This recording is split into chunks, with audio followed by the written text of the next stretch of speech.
큰 길에 도착하여 농부에게 지리를 물어보고 그곳이 정가집임을 알았다. 호북의 북쪽에 있는 마을이었다. 호남을 가려면 장강을 건너가야 했다. 저구는 시장에 도착하자 은자를 꺼내 음식을 사 먹었다. 부두에 와서 배를 타고 강을 건너면서 강에서 보상에게 쫓기던 일을 떠올렸다. 정말 무서웠었는데 오늘은 유유히 다시 강을 건너게 된 것이다. 하루 사이에 상황이 완전히 바뀐 것이다. 강을 건너 남쪽 부두에 도착하자 저구는 배를 내려 마을로 들어섰다. 한쪽에 많은 사람들이 모여 있었으며 뭐라고 소리치고 있었다.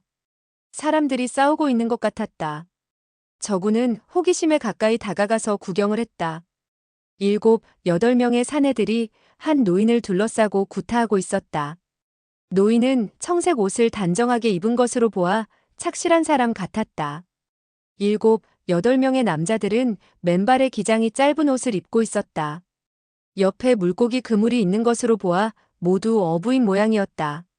저구는 보통 일어나는 싸움이라고 생각을 하고는 더 이상 구경할 필요가 없을 것 같아 그곳을 떠나려 했다. 이때 노인이 발을 날려 한 명의 어부를 걷어찼다. 그 노인은 무공을 할 줄 알고 있었던 것이다. 저구는 그냥 갈 수가 없어서 다시 구경을 했다.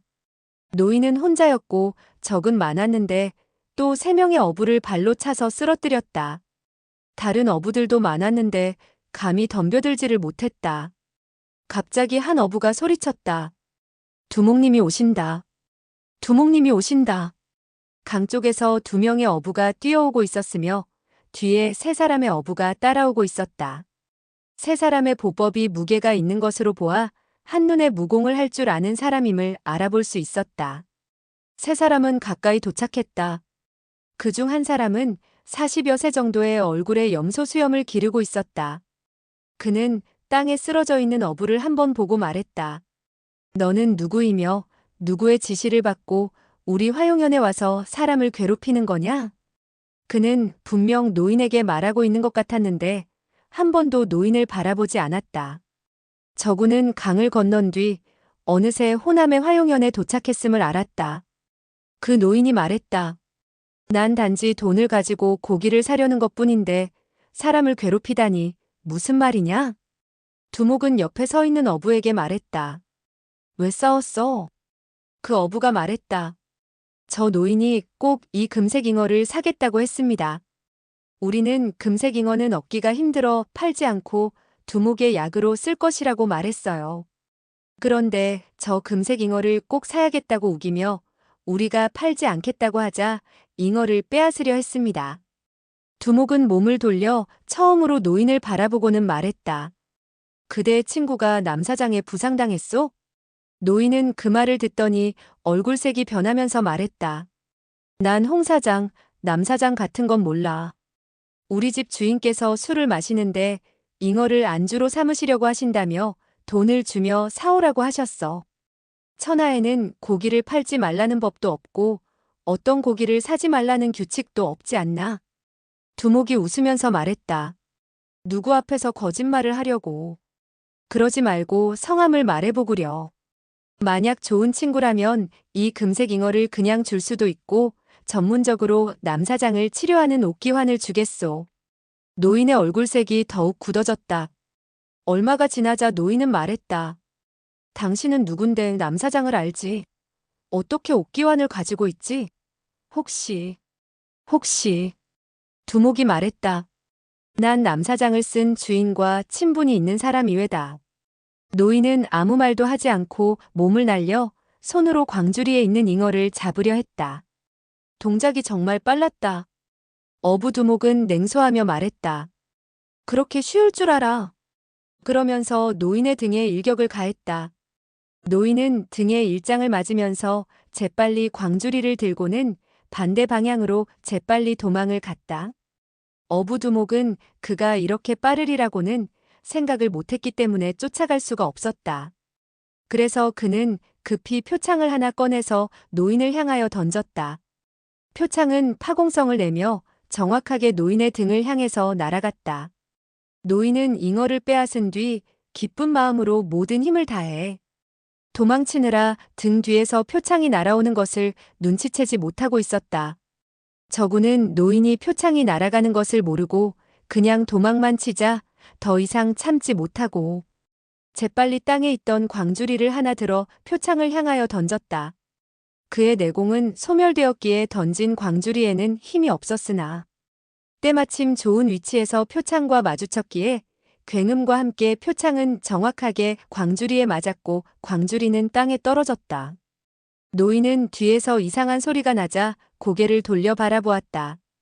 어부두목은 손으로 저군을 가리키며 욕을 했다. 야, 대머리 새끼야. 넌 어느 절에서 굴러먹던 중이냐? 왜 장강의 철장방에 일에 관여하느냐? 저군은 생각했다. 왜 날 대머리라고 욕을 하지? 어부두목이 화가 무척 나서 장강 철장방이라고 하자 정전의 말이 생각났다. 강호에는 크고 작은 방이 많으니 조심해라. 괜히 끼어들면 나중에 큰 코 다친다. 그는 아무 이유 없이 일에 말려들고 싶지 않아 두 손을 모아 절을 한 다음 말했다. 잘못했으니 형씨 한 번만 용서해 주시오. 어부두목은 화를 내며 말했다. 어디서 굴러온 놈인데 나를 형이라고 부르는 거야? 그리고 부하들에게 명령했다. 이 두 놈을 끌고 가. 이때 멀리서 은은한 방울소리가 들려왔다. 그리고는 잠시 후 두 마리의 말이 서쪽에서 동쪽으로 강을 따라 달려왔다. 노인은 기뻐하며 말했다. 내 주인님이 오셨으니 가서 말해보게. 어부두목은 얼굴색이 변하면서 말했다. 영검상협이다. 잠시 후 그의 안색은 다시 오만하게 변했으며 이렇게 말했다. 영검상협이 오면 어때? 장강까지 와서 기세를 부리지는 못할걸. 말이 다 끝나기도 전에 두 마리의 말이 그들 앞에 도착했다. 저구는 눈이 번쩍 뜨였다. 한 마리는 백마였고 한 마리는 황마였는데 두 마리 다 모두 아주 좋은 준마였고 안장이 매우 비싸 보였다. 황마 위에는 25, 6세 정도의 청년이 타고 있었는데 노란 옷을 걸쳤으며 키는 크고 말라 보였다. 백마에는 20여 세 정도의 소녀가 앉아 있었다. 흰색 바람막이를 바람에 휘날리고 있는데 왼쪽 어깨에 붉은 꽃무늬를 수놓고 있었다. 얼굴색이 약간 검었지만 아주 아름다운 얼굴이었다. 두 사람 모두 허리에 검을 차고 있었으며 손에는 말채찍을 들고 있었다. 두 마리의 말의 크기는 거의 같았으며 황색은 전부 노랗고 백마는 전체가 하얗다. 한 가닥의 잡털도 없었다. 황마의 목에는 금으로 만든 방울이 걸려 있었고 백마의 목에는 백은으로 만든 방울이 걸려 있었다. 말이 움직일 때마다 두 개의 종은 은은한 소리를 내었다. 저구는 일생 동안 이렇게 멋진 인물은 처음 봤으며 자기도 모르게 말했다. 정말 멋있다. 청년은 노인에게 말했다. 수복, 잉어는 찾았소? 여기서 뭘 하고 있는 거요? 노인이 말했다. 날이 금색 잉어는 찾았지만 저들이 팔지도 않을 뿐더러 저를 구타했어요. 청년은 또 바닥에 뒹굴고 있는 광주리와 그에 박혀있는 표창을 보고는 말했다. 누가 저 표창을 던졌소? 청년은 말채찍을 휘둘러 표창의 손잡이를 휘감고 낚아챘다. 이것 봐. 이것은 할미 표창이 아닌가? 소녀가 말했다. 누가 이 표창을 사용했느냐? 음성은 매우 청초해서 방울소리보다 듣기가 좋았다. 어부두목은 냉소를 치며 오른손의 칼을 흔들며 말했다. 영검상협이 최근 몇 년 동안 명성을 떨친 것을 장강철장방이 모르는 바가 아니다. 하지만 내 머리 위에 기어오르기엔 힘들 것이다. 그의 말투는 강경했다. 영검상협과 부딪히는 것을 두려워하지 않는 것 같았다. 소녀가 말했다. 이런 할미 표창은 살이 썩어 들어가는 악독한 표창이기 때문에 우리 아버지께서는 그 어느 누구도 써서는 안 된다고 했어요. 그것도 몰라요? 사람에게 안 쓰고 광주리에 대고 연습을 했으니 괜찮아요. 수복이 말했다. 아가씨 아닙니다. 표창으로 절 죽이려 했습니다. 다행히 저 스님이 광주리를 던져서 목숨을 구할 수 있었지요. 그렇지 않았으면 저는 벌써 죽었을 것입니다. 그는 말을 하면서 손으로 저군을 가리켰다. 저군은 속으로 생각했다. 어떤 사람은 나를 스님이라 부르고 어떤 사람은 나를 대머리라고 욕하는군. 언제 내가 중으로 변했지? 소녀는 저군에게 고개를 끄덕이고 미소를 던졌다. 고맙다는 표시였다. 저군은 그녀가 웃는 것을 보자 훨씬 더 아름답다고 느꼈다. 자신도 모르게 얼굴을 빨갛게 붉히면서 부끄러움을 느꼈다. 청년은 노인의 말을 듣자 얼굴색이 갑자기 무섭게 변하면서 어부 두목에게 말했다. 사실이요? 상대방이 대답을 하기도 전에 말채찍을 날리더니 표창을 던졌다. 표창은 파공음과 함께 날아가더니 수십 길밖에 있는 나무에 꽂혔다. 팔 힘이 정말 대단했다. 어부 두목은 입을 딱 벌리고 말을 더듬거렸다. 뭘 믿고 위세를 부리는 거요? 청년이 소리쳤다. 이걸 믿고 까부는 것이요. 말채찍을 들어 그를 쳤다. 그러자 두목의 칼을 휘감아 멀리 던져버렸다. 순간 청년의 말채찍은 다시 아래로 내리치면서 상대방의 하체를 공격했다. 어부 두목은 급히 몸을 날려 피했다. 말채찍은 마치 살아있는 것처럼 다시 돌아와서 그의 오른쪽 다리를 감았다. 청년이 발로 말의 배를 찾아 황마는 급히 앞으로 달려들었다. 어부 두목의 무공은 본래 뛰어나서 청년이 말채찍으로 그의 발을 잡았지만 끌 수는 없었다. 하지만 청년은 먼저 그를 허공에 뜨게 한 뒤 발을 땅에 닿지 못하게 하고 말을 달리게 하자 황마의 힘이 너무 강했기 때문에 어부 두목의 힘이 아무리 좋다고 해도 어쩔 수 없이 땅바닥에 나뒹군 채 말에 끌려갈 수밖에 없었다. 다른 어부들은 두목을 구하고자 했으나 황마는 이미 수십 길이나 달려가고 있었다. 청년은 잠시 달리다가 다시 채찍을 휘둘러 그를 강물에 던져버렸다. 어부 두목은 무공이 상당했으나 결국 한 번도 써보지도 못하고 강물에 빠지고 말았다. 어부 두목은 물속으로 가라앉아 모습이 보이지를 않았다. 소녀는 손뼉을 치며 웃었다. 그리고는 말채찍을 휘두르며 고기가 쌓여있는 곳으로 달려가서는 동쪽으로 한 번, 서쪽으로 한 번 휘둘러댔다. 고기가 담겨있던 광주리는 이쪽 저쪽으로 흩어졌다. 광주리 안에 있던 물고기와 새우들이 이리저리 바닥에서 펄떡였다. 어부 두목은 평생 동안 물에서 살았기 때문에 수영을 잘했다. 물 밖으로 머리를 내밀고 이쪽으로 오고 있었다. 그는 아주 상스러운 욕을 했지만 감히 다시 부두 위로 올라오지를 않았다. 노인은 금색 잉어가 들어있는 광주리를 열어보고는 매우 기뻐하며 말했다. 도련님 보세요. 입이 붉은 금색 잉어예요. 정말 크지요? 청년이 말했다. 자네는 빨리 객점으로 돌아가 사람을 치료하게. 노인이 대답했다. 예. 그는 저군의 앞으로 가더니 허리를 구부리고 말했다. 스님, 생명을 구해주셔서 감사합니다. 스님의 법명은 어떻게 되시는지요? 저군은 그가 말끝마다 스님이라고 부르자 기분이 이상해서 말을 꺼내지를 못했다. 빨리 가게. 빨리 가게. 잠시도 지체할 수 없어. 노인은 대답하고는 저군의 답을 듣지도 않고 빠른 걸음으로 가버렸다. 저군은 이 청년 남녀의 무공이 고강하고 인품이 고귀한 것을 보고 마음속으로 은근히 부러워하고 있었다. 말을 걸고 싶었지만 상대방이 말에서 내리지 않아 이름을 물어보기도 쑥스러웠다. 한참 우물쭈물하고 있는데 청년은 가슴속에서 황금을 꺼내면서 말했다. 스님, 저희 집 노인의 생명을 구해주셔서 감사합니다. 이 금으로 보살님의 향유를 사서 쓰시오. 그러면서 황금을 저군에게 던져주었다.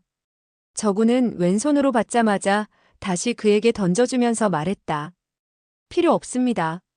두 분의 성함은 어떻게 되시는지요? 청년은 그가 금덩이를 받고 다시 던지는 수법을 보고는 그가 무공을 할 줄 안다는 것을 알았다. 금덩이가 몸 앞으로 날아오기도 전에 말채찍을 날려 휘감았다.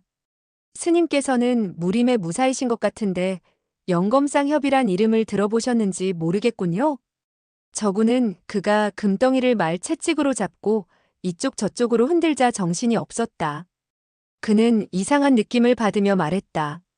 조금 전에 저 어부 두목이 두 분께 영검상협이라는 말을 했는데 귀하의 존칭을 알고 싶군요. 청년은 기분이 상했다는 듯이 말했다. 우리가 영검상협이라는 것을 알면서 어떻게 우리의 이름을 모르시오? 그러나 한번 코웃음을 칠 뿐 저군의 물음에 대답을 하지 않았다. 이때 한 줄기 강바람이 불어 저군이 입고 있던 승복을 날렸다. 소녀가 놀라 부르짖었다. 저 사람은 서장 혈도문의 혈도학승이에요. 청년은 화를 내며 말했다. 맞군. 흥, 어서 꺼져. 저군은 매우 이상하게 생각하고 말했다. 저. 소녀에게 한 발짝 다가가 말했다. 낭자, 뭐라고 했소? 소녀는 한편으로 놀라고 한편으로 화를 내며 말했다. 내 곁으로 오지 마. 징그러워. 저군은 더욱 당황하여 말했다. 뭐요? 그는 소녀에게 한 걸음 더 접근했다. 그때 소녀가 말 채찍을 허공에 한번 후려치더니 저군을 내리쳤다. 저군은 그녀가 설마 때리리라고는 생각을 못했으므로 피하지 못하고 얼굴에 말 채찍을 맞았다. 말 채찍은 그의 왼쪽 뺨을 거쳐 코를 지나 오른쪽 뺨까지 때렸다. 저군은 아픔에 정신이 아찔했다. 저군은 화가 나서 말했다. 왜 날 때리는 거야? 소녀가 다시 말채찍으로 때리려 하자 그는 손을 내밀어 말채찍을 잡으려 했다. 하지만 소녀의 채찍 기술은 너무나 높아서 그가 막 오른손을 내밀었을 때 말채찍은 어느새 그의 목을 감아버렸다. 갑자기 등이 몹시 아파왔다. 청년이 말에서 발을 날려 저군을 찬 것이다. 그는 중심을 못 잡고 앞으로 넘어졌다. 청년은 말을 몰고 그 위를 지나가려 했다. 저군은 너무나 놀라 급히 몸을 굴렸다. 띵땅, 띵땅. 음방울이 울리면서 소녀가 타고 있던 백마의 발이 그의 가슴을 짓밟았다. 저군은 더 이상 어떻게 할 수가 없었다. 만약 급소를 밟히면 죽으리라고 생각했다. 우지직. 저군은 어렴풋이 뭔가가 부러지는 소리를 들었다. 그러나 그는 눈앞이 캄캄해지면서 더 이상 아무 생각도 할 수 없게 되었다.